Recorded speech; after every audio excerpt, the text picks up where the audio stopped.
السلام عليكم ورحمة الله وبركاته.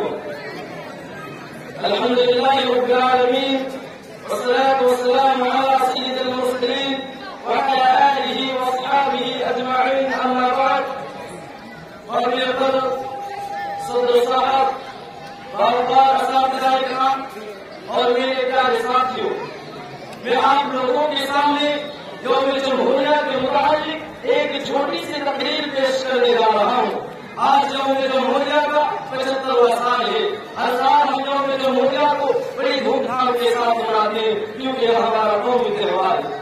حضرات گرامی، آپ لوگوں کو بخوبی معلوم ہے کہ صدیوں کی غلامی کے بعد ہمیں انگریزوں کی ظالمانہ حکومت سے نجات ملی اور آخرکار 1947 عیسوی میں ہمیں اور ہمارے عظیم الشان ملک ہندوستان کو آزادی ملی۔ اس آزادی کے پس منظر میں ایک اہم تاریخی امام ہے جسے کھولتے ہی ہمارا دیش آئینہ کی طرح سامنے آ جاتا ہے کہ ہندوستان کے باشندوں اور رہنماؤں نے کس طرح کی قربانیاں دے کر اور خون کے ہولیاں دے کر اس وطن عزیز کو آزادی بخشی۔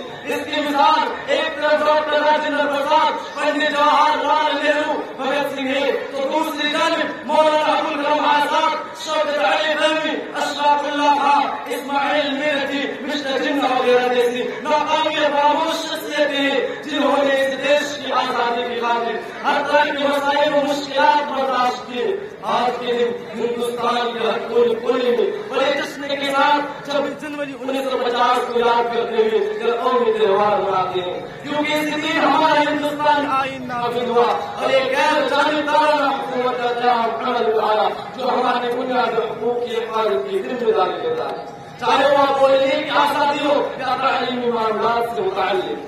اس یوم جمہوریہ کے عظیم موقع پر دہلی کے لال قلعے میں بھارت کے معزز راشٹرپتی جھنڈا پھہراتے ہیں، پریڈ پیش کرتے ہیں اور ترقی کے پروگرام شامل کرتے ہیں۔ آزاد ہندوستان کے ہر شعبے خواہش پور قائد ہو یا مدارس و مکاتب، یوم جمہوریہ 26 جنوری کو بڑی مسرت کے ساتھ اپنی عقیدت پیش کرتے ہیں۔